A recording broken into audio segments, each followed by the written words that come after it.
네, 12월 1일입니다. 올해도 이제 한 달밖에 남지 않았는데 이번 달에는 세계 경기와 그리고 글로벌 증시를 좌우할 정말 매머드급 일정들이 많이 예정이 되어 있고 이 대처 여부에 따라서 주식 등 올해 재테크 수익률을 결정할 수 있기 때문에 상당히 중요한 점이 많습니다. 오늘 이 내용들 미리 알아보는 시간 마련했습니다. 한국경제신문의 한상춘 논설위원 나오셨습니다. 어서 오세요. 네, 안녕하십니까? 네, 글로벌 증시가 크게 하락하고 있습니다. 어제 이 시간을 통해서 이번 데드캣 바운스는 지난 3월보다는 좀 쉽지 않을 것이다 진단을 해주시지 않았습니까? 네, 사실 그 미국의 주가가 금요일 날 많이 떨어지고 월요일 날 조금 올라갔을 때 여러 네. 얘기가 나왔었죠. 이 저가 매수다 이렇게 추천하는 시각도 있었습니다는 이 방송을 통해서는 데드캣 바운스 논쟁 작년 3월에 비해서는 좀 쉽지 않을 거다라는 말씀을 드렸었는데요. 어제 국내 주가가 한 70포인트 정도 떨어지고 오늘도 다우존스 지수가 한 600포인트 넘게 떨어져서 사실 이런 논쟁을 좀 주목하실 필요가 있다는 걸 말씀드리겠습니다. 아무래도 이 문제를 다시 한번 표를 가지고 좀 말씀을 드릴게요. 네. 그 표가 준비될지 모르겠습니다는 작년 그 3월에는 슬로프 아웃해서 저점을 통과하는 시점이었죠. 근데 이번에 그 11월 달은 올해 그 2분기를 기점으로 해서 피크 아웃론 그래서 경기가 정점을 그 통과하는 시점이었었고 물가적인 측면에서는 오늘도 파월 의장이 얘기해서 잠시 후에 좀 김현석 특파원 관련된 내용을 좀 다시 한번 정리해 드릴게요.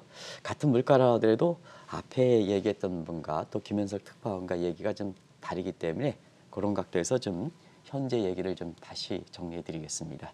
물가는 그 디플레 문제가 작년 3월이었는데 올해 그 같은 경우에는 이제 인플레가 되는 거죠. 그리고 정책적인 측면에서는 작년에 무제한 통화 공급, 지금은 신속한 테이퍼링 하다 보니까 가치 주가가 폭락하고 이렇게 상승한다 하더라도 어제 그 말씀드린 대로 이렇게 이번에는 데드캣 바운드에서 밑으로 우리가 조지 소로스의 3차 맴돌이 국면에서는 그것도 그 같이 말씀드렸는데요. 상당히 좀 어렵지 않겠느냐 하는 이런 말씀을 드렸습니다. 그리고 오미크론 실체와 관련해서 어제 분명히 좀 이렇게 나타난 것 같아요.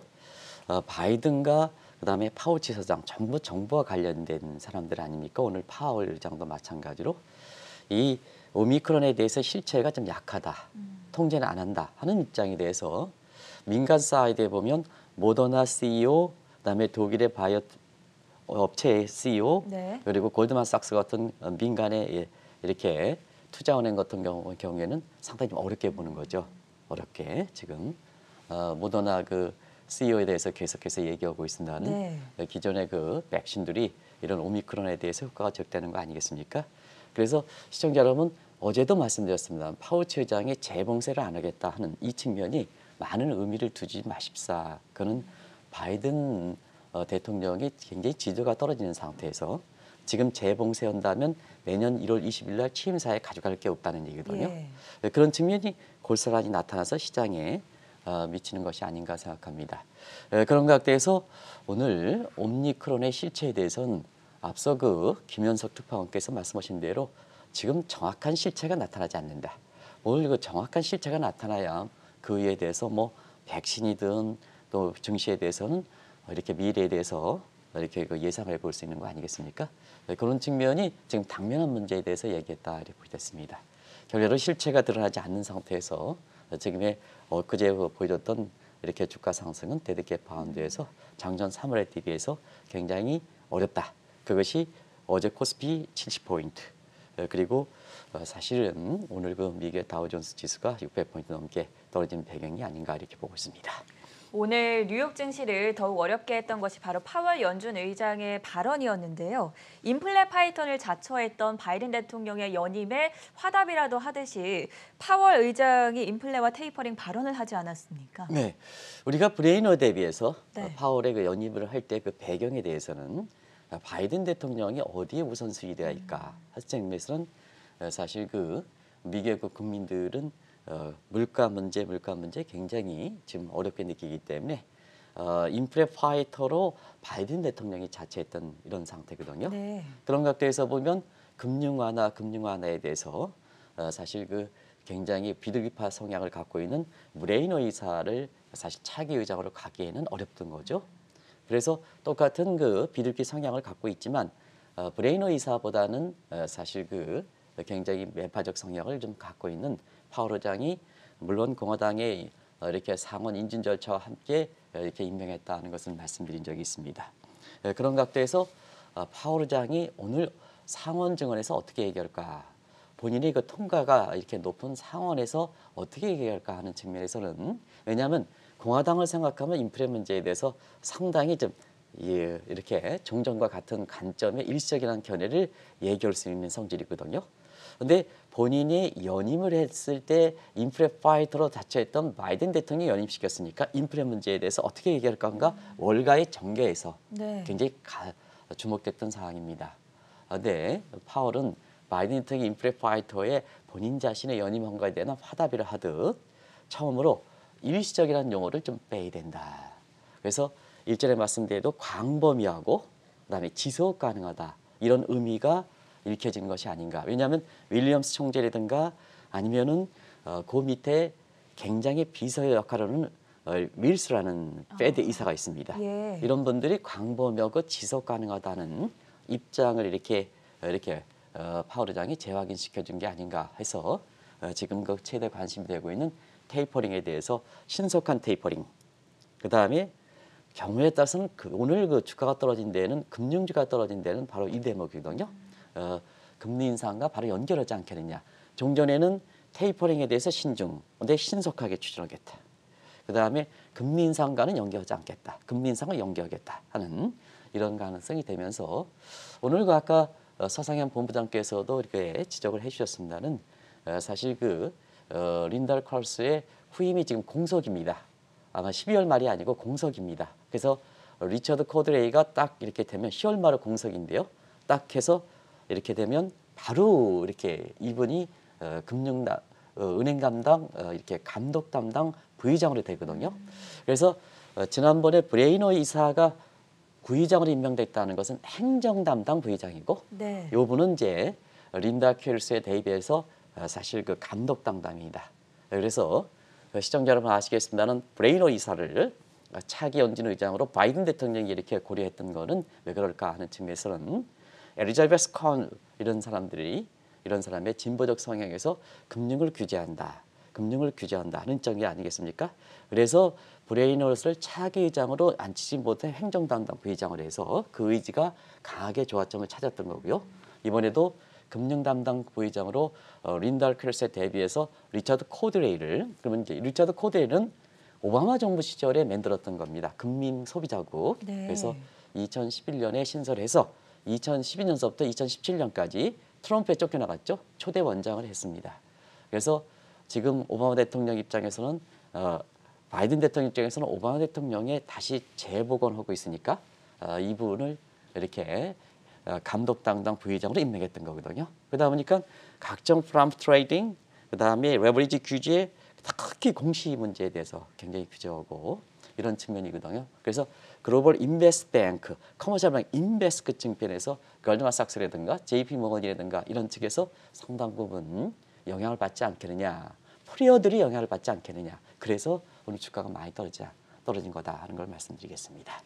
12월 이달 들어서 예정되어 있는 매머드급 일정들을 하나하나 살펴보려고 하는데요. 먼저 가장 관심이 되는 게 오스트리아 빈에서 열리는 오펙 플러스 회담 아니겠습니까? 네, 오미크론 문제로 인해서 이 문제가 좀 이렇게 연기한다 이런 얘기도 있어요. 네. 근데 아직까지 공식적인 그 발표를 하지 않았으니까 원래 일정대로 매년 12월 초에 발생하거든요. 그래서 오스트리아 빈에서 있는 오페크 플러스 서기장관 회담 가지고 좀 이렇게 지금 관심이 되고 있는데 아무래도 인플레 문제가 아니겠습니까? 인플레 문제이기 때문에 지금은 사실 그 공급 측 사이드 수요 견인보다도 공급 측에 각종 원재료 가격이 올라가는 부분이 인플레 성격이기 때문에 이 국제 효과가 가장 관심이 되지 않겠나 생각합니다. 다시 반복해서 말씀드리자면 동절기에는 미 국민들은 자동차 문화에 이렇게 체질화된 상태이기 때문에 가솔린 가격이 바이든 대통령 그 당시에 집권당의 대통령뿐만 아니라 집권당의 경제 성과를 평가하는 굉장히 중요한 잣대다 이렇게 보시면 되겠습니다. 이거는 미국에서 이렇게 공부하시거나 미국에서 활동하신 분들은 굉장히 가솔린 가격이 이렇게 갤런당 얼마냐 이게 굉장히 이게 국민들의 불평과 그다음에 대통령에 대한 지지도 이런 것을 결정하는 가장 큰 요인이라는 것은 잘 아실 거로 이렇게 보이는데요. 국제가 많이 올라갔죠. 시청자 여러분, 작년 4월 달에 배럴당 16달러였는데 이번에 그 오미크론에서 떨어지기 전까지는 80달러 갔죠. 그러면 뭐냐, 1년 반 사이에 4배 이상 견디기가 좀 힘든 겁니다.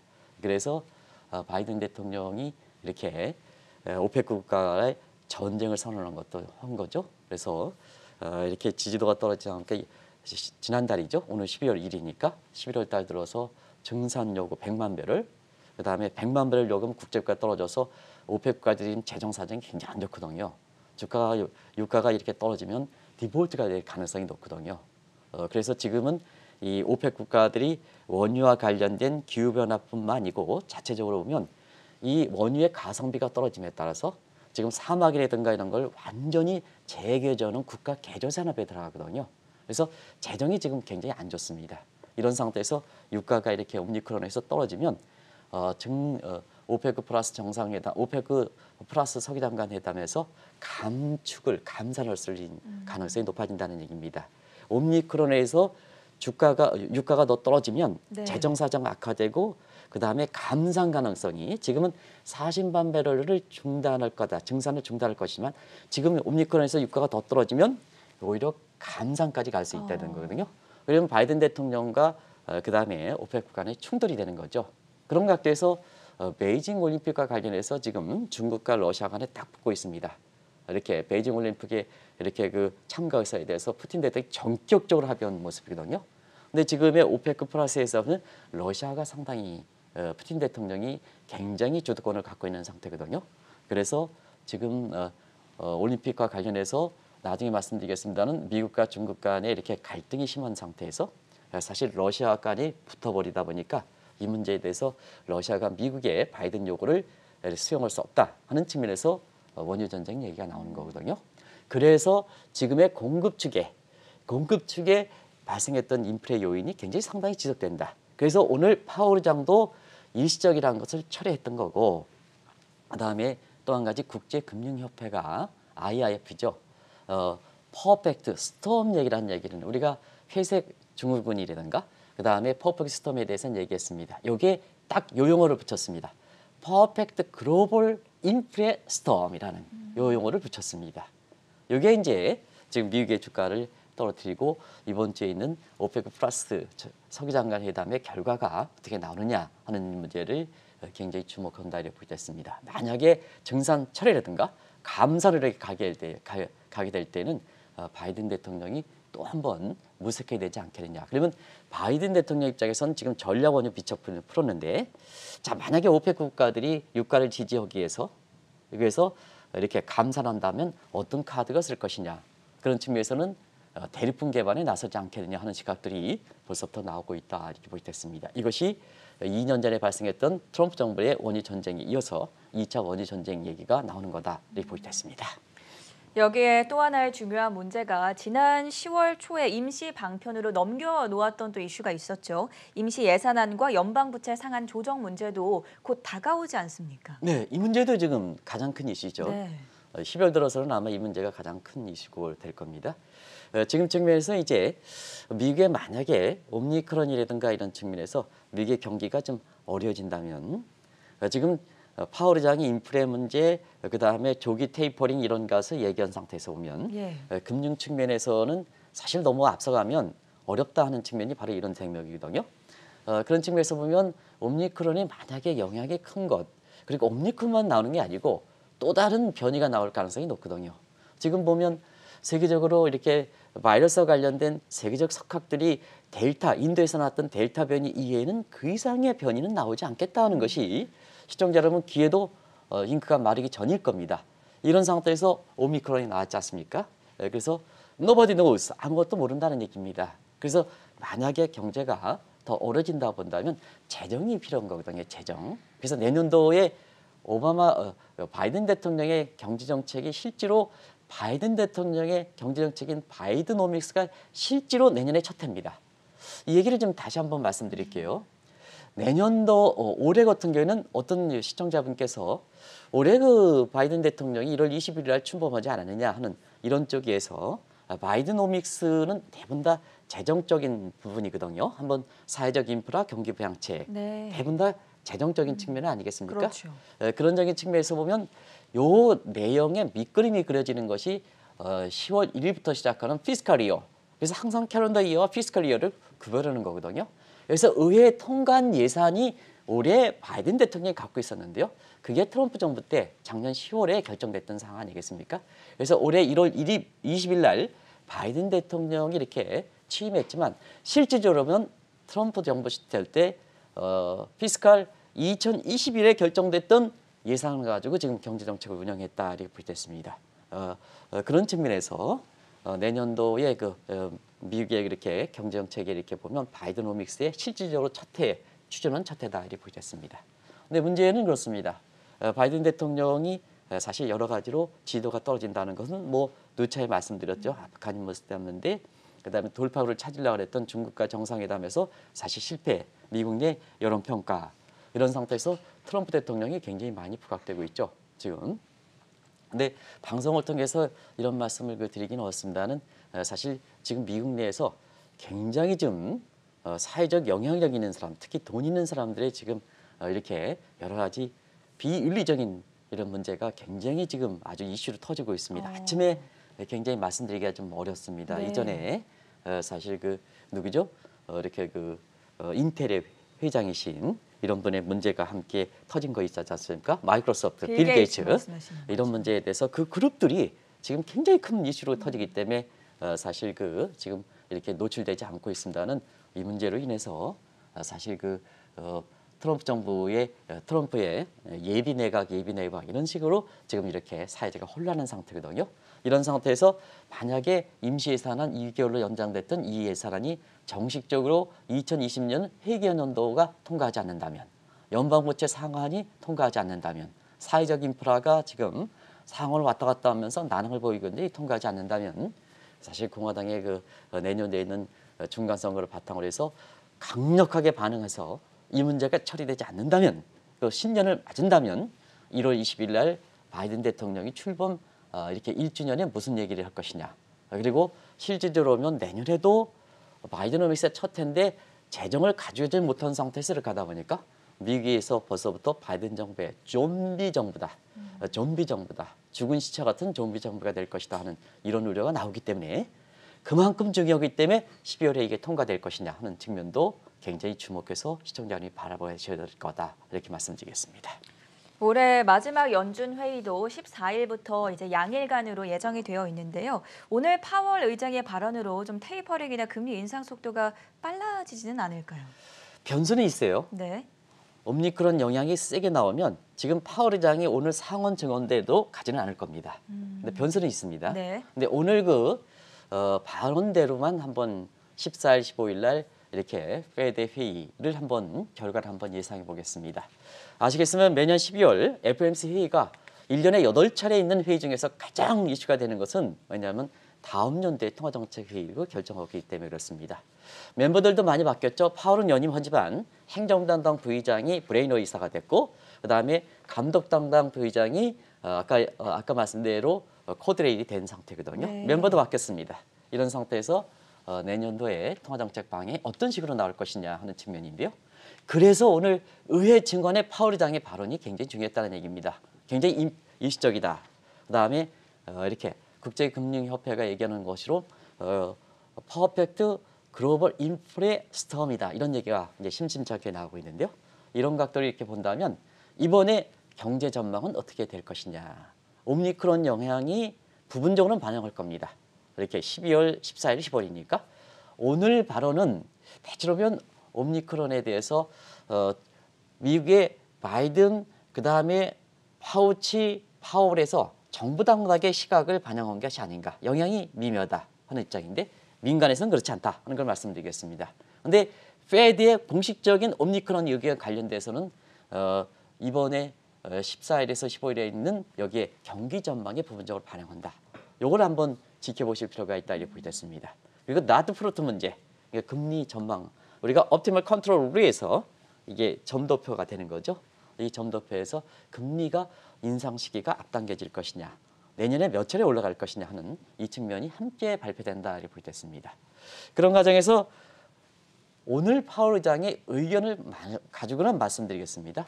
일단 인플레가 일시적이 아니다. 테이퍼링 앞당겨야 된다 하는 측면에서 그동안 테이퍼링이 결정된 게 매월 150억, 국채 100억, MBS 50억 해서 8개월 동안 가는 거죠. 근데 이게 지금 상태에서는 4개월 정도로 앞당겨질 것 같습니다. 그래서 테이퍼링 규모가 종전에 알려졌던 150억에서 지금 월가에서 나오는 파월 의장의 증언 발언이 나오는 것은 300억 달러를 하면 사실 300억 곱하기 4하면 1,200달러죠. 1,200달러 지금 증대시키니까 단축시킨다.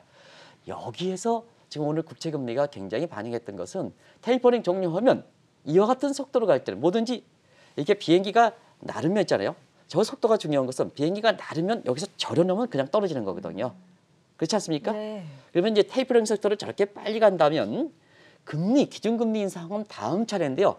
바로 연결시켜야 되지 않습니까? 그게 이제 비행기가 계속해서 날아가는 거 아니겠습니까? 그런 걸 염두에 두실 필요가 있다 이렇게 보여졌습니다. 테이퍼링 속도는 빠르게 하는데 금리 인상은 연기하지 않겠다. 그러면 비행기가 진짜 가속이 붙였는데 여기서 추가적으로 없어? 그냥 떨어지는 거죠. 이렇게 되는 거죠. 그래서 오늘 월가에서 그런 대목에 관심이 돼서 금융주가 많이 떨어진 거다 하는 걸 말씀드리겠습니다. 그런 측면인데요. 변수는 있습니다. 만약에 지금 오미크론과 또 신종 변이가 나오는 거거든요. 아직도 델타 변이 얘기를 하는데요. 델타 변이는 이제는 이 오미크론이라든가 이런 이게 변이 중에서 바이러스 관련된 분이 알파, 베타, 감마 뭐 이렇게 해서 뭐 옴니 뭐 해서 이렇게 지금 나가는 거 아니겠습니까? 그래서 신종 바이러스가 되면 지금 얘기한 파월 의장도 변수가 있다. 변수가 있으면 뭐냐? 테이퍼링의 신속한 추진하는 문제, 그다음에 금리 인상과 하는 문제도 항상 변경할 가능성이 있다. 그만큼 지금은 하루 이틀이 다른 모습이다. 하는 걸 말씀드리겠습니다. 오미크론으로 인해서 테이퍼링 변수가 있기는 하지만 오늘 파월 연준 의장의 발언에 비추어 봤을 때 12월 FOMC까지 예상을 해봤고요. 중국 쪽 이야기도 나눠볼 텐데 이제 첫 경제 공작 회의가 열립니다. 내년 중국의 경제 정책과 관련해서 좀 중요하겠죠. 네, 아무래도 이제 이 첫이라는 것은 네. 경제 공작 회의는 매년 12월 달에 열려요. 근데 지난달에 우리가 19기 6중전에서 중국이 획기적으로 변했지 않습니까? 그렇죠. 그래서 대내적으로 보면 대내 샤오광에서 지금 공유 경제로 바뀌었죠. 그래서 공유 경제, 뭐 공정 경제, 뭐 여러 가지가 공동 부유 있습니다. 이런 말이 나오죠. 공동 부의 문제. 네. 그래서 그걸 공유 경제다 이렇게 보이됐습니다. 우리가 게임 시어리스 보면 노이만 방식의 제로섬 게임, 한 번 죽이고 한 번 살리고 해서 서메이션 페이업이 제로가 되는 게 아니고 이렇게 사실 그 샤프리 로스의 공생적 게임 이렇게 보면 이렇게 공생적 서로가 윈윈할 수 있는 이런 쪽의 공생적 게임에서 나오는 공유 경쟁 개념을 천명했습니다.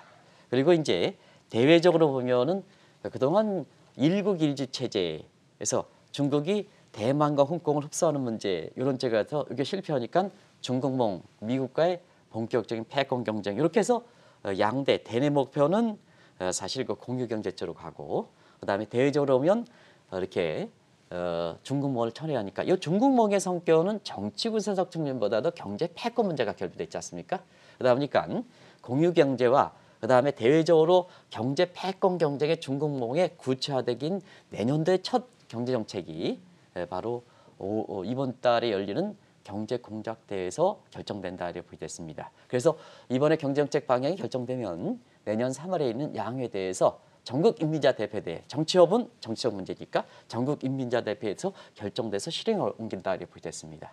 근데 아무래도 이번에 그 19기 6중 전에 처음으로 열리는 경제 공작 회의에서는 이러한 그 시황제 반열에 올리고 공유 경제라든가 그 다음에 사실 그 대외적으로 중국몽 이걸 실현시킬 수 있는 구체적인 액션 플랜이 이번에 결정되지 않겠느냐. 결과적으로 보면 전 세계를 통치하는 시진핑의 그레이터 엠퍼러로 대황제 계열로 하는 그 계열의 사전 그 이렇게 구체적인 행동 계획이 이렇게 내년도에 실시한다. 그것이 결정된다 이렇게 보겠습니다. 대체로 보면 좀 나오기 시작하는 것 같아요. 네. 상당히 빅테크에 대해서 상당히 강도 있게 추진하는 이런 모습이 나오는 것으로 이렇게 되는데요. 그런 쪽이 우리가 얘기했던 3부 정책과 관련된 내용들이 더 구체화돼서 담지 않겠느냐. 그래서 이전의 반시진핑 세력을 무마시키기 위해서 비트코인 금지, 해외 영어 뭐 이렇게 금지, 사상교육 증대시켜, 그다음에 부동산 규제 이런 문제에서 이런 문제를 담지 않겠느냐 이렇게 보고 있습니다. 이달에는 유럽에서도 커다란 변화가 있습니다. 독일의 슐츠가 이끄는 연합정부가 출범했죠. 네, 우리가 이제 이 방송에서 보면 많은 유튜브 방송들이라든가 이런 데에서 네. 다 이제 우리 성악계인들을 생각해서 이게 미국 쪽만 전부 경제 방송이 초점이 돼 있는 것 같습니다. 저도 이제 주제를 상당히 좀 다르게 하기 위해서 노력하고 있습니다는 예. 아무래도 미국 쪽의 얘기를 많이 드려서 너무 미국 쪽을 하다 보니까 경제가 다극화세대인데 이 세계 경제라든가 세계 정치를 정확하게 못 보는 것 같습니다. 마치 이렇게 다른 쪽에서도 중국도 이렇게 했잖아요. 유럽도 지금 12월 달에는 아주 큰 이슈가 되죠. 네. 왜냐하면 16년간 독재했던 유럽 경제, 유럽 통합의 맹주 역할을 했던 메켈 총리가 퇴임을 하고 슐츠 주도의 연립정부로 구속되는 포스트 메르켈 시대가 전개되죠. 이 문제도 굉장히 중요한 문제다 이렇게 보여졌습니다. 아무래도 이제 슐츠가 이끄는 독일의 연립정부는 메르켈 정부와는 성격이 다릅니다. 왜냐? 메르켈이 섞여 있던 기민당이 빠졌기 때문에 그렇습니다. 연립정부에. 지금은 3인당, 자민당, 환경, 녹색당 이렇게 해서 되는데 대부분 다 좌파 성향을 갖고 있습니다. 이렇게 중도 좌파다 이렇게 하는데요. 좌파 성향을 갖고 있습니다. 좌파는 뭐냐? 통합을 본인들의 입은 뭐냐? 본인들의 입은 통합하지만 실제로 자기 이익을 강조합니다. 한번 보겠습니다. 지금 우리나라의 4년 동안의 정부라든가 그다음에 대통령 후보들이 모습 보면 통합을 강조한다. 근데 본인의 이익을 더 중시한다 이렇게 보이겠습니다. 그러다 보니까 유럽 통합이라든가 그다음에 유럽 통합의 상징격인 유로 가치가 깨지는 게 아니냐. 결과적으로면 지금 유로화가 상당히 좀 약세를 보이고 있지 않습니까? 달러 인덱스가 올라가는 이런 상황인데요. 그런 상태에서 깨지는 문제. 자, 폴란드 지금 깨질라 그러죠. 그리고 스코틀랜드 영국에서 탈퇴, 그다음에 스페인의 지금 바스크에서 코로나 문제, 오미크론 문제와 함께 굉장히 스페인의 독립운동이 펼쳐지고 있습니다. 그리고 난민 문제가 봉타한 이스라엘의 북부 이탈리아는 우리가 별도로 가져가겠다는 입장으로 이렇게 보이고 있습니다. 이런 난민 문제가 지금 불거지는 상태 아니겠습니까? 그리고 그동안 EU에 가입했던 폴란드라든가 이런 측면에서 우크라이나라든가 이런 측면에서 러시아의 병합 문제가 있다 보니까 통합을 깨지는 게 아니냐 하는 이런 측면의 얘기가 나오거든요. 그래서 상당히 세계가 급변하는 것도 슐츠 정부 이후에 유럽의 맹주 역할을 하지 못한다면 어떻게 가져갈 것이냐 하는 이 측면도 세계 경제를 보고 또 그 기업 입장에서는 유로 가치 향방, 반사적 측면에서 달러 가치 문제도 굉장히 염두에 두실 문제다 하는 걸 말씀드리겠습니다. 아직 구체적인 일정이 잡혀지지는 않았지만 이달 중에 미국이 동맹국들과 함께 베이징 동계올림픽을 보이콧하는 외교적으로 보이콧하는 문제가 좀 거론이 되고 있죠. 이달에 결정해야죠. 이달에 결정해서 내년 2월에 그 베이징 올림픽이 치러지지만 여러 가지 사전 절차라든가 일정 때문에 베이징 올림픽에 이렇게 보이콧 문제가 이달에 결정해야 된다 이렇게 보였습니다. 아시겠습니다. 미중 간 정상회담에서 바이든이 돌파구를 찾지 못함에 따라서 캐나다의 트루도 이렇게 수상과 정상과 이렇게 회담해서 베이징의 올림픽 문제에 대해서 바이든 대통령이 얘기했죠. 그 위에 한번 보겠습니다. 뭐든지 네트워크, 피본, 연계다 이렇게 해서 네. 영국과 호주 이런 영연방 국가를 중심으로 해서 이게 이 호주라든가 영국이 왜 이렇게 사실 중국에 대해서 이렇게 감정을 갖고 있냐면 중국이 석탄 수입이라든가 이런 호주의 석탄 수입을 많이 하거든요. 그래서 이 코로나 문제 이런 문제 때문에 전량으로 이렇게 하다 보니까 네. 자 코로나 문제 발원지는 중국인데 지금은 호주는 굉장히 코로나 문제에 대해서 굉장히 오미크론과 관련된 이런 문제 관련해서 굉장히 환자 수가 급증하는 문제거든요. 여기에 석탄 중개 안 한다 하다 보니까 적대적 감정을 갖고 있는 거거든요. 예. 그러다 보니까 미국의 영국의 보이콧 문제에 대해서 영국, 호주 이런 영연방 국가들이 적극적으로 동참하는 겁니다. 적극적으로 동참하는 겁니다. 그런 상태에서 지금의 입장에서 보면 요 베이징의 올림픽 보이콧 문제에 대해서 자 중국은 초청을 했는데 당신네들이 보이콧 문제 얘기하느냐 이게 얘기하거든요. 그런 상태에서 러시아한테 툭 던졌더니 올림픽에 대해서 조기에 참여하겠다는 입장이거든요. 베이징 올림픽의 보이콧 문제로 인해서 미국과 중국의 2차 냉전, 니얼 펄커슨, 3차 세계대전, 헨리 키신저 이런 사람들의 얘기가 사실 순수 스포츠 행위가 그다음에 정치, 군사, 경제 패권과 연결시키는 문제이기 때문에 되게 민감한 문제이기 때문에 만약에 바이든 대통령의 입장대로 지금 의사가 표명한 대로 이달 중에 보이콧 문제가 결정이 된다면 미중 간의 문제, 미국과 러시아 문제, 경우에 따라서는 동맹국가 이렇게 문제, 이런 문제에서 굉장히 2차 냉전, 그다음에 3차 대전 이런 얘기가 이달 중에 많이 나올 수 있을 것이다 이렇게 보게 됐습니다.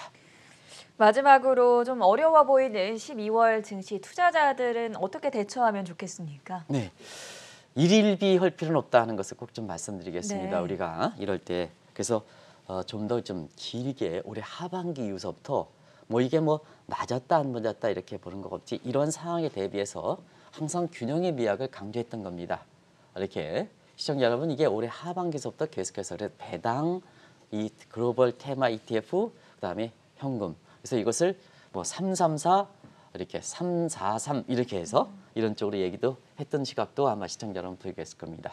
그리고 인플레 시대가 지금 어쨌거나 파월의 인플레 그다음에 IIF에서 글로벌 퍼펙트 글로벌 인플레 문제. 그래서 경제적인 측면에서는 가장 인플레 문제 아니겠습니까? 그래서 인플레에 대해 해칭하는 측면에서는 금이라든가 이렇게 코인 같은 것보다는 오히려 배당주, 부동산 리츠 최근에 어떤 회사에서 뭐 글로벌 리츠 상품인데 우리 시청자분이 굉장히 현명하신 것 같습니다. 그 리츠의 굉장히 대수가 오히려 일반 주식보다도 더 이렇게 크게 몰렸다 그래요. 그래서 우리 시청자분이 잘 정확하신 것 같습니다.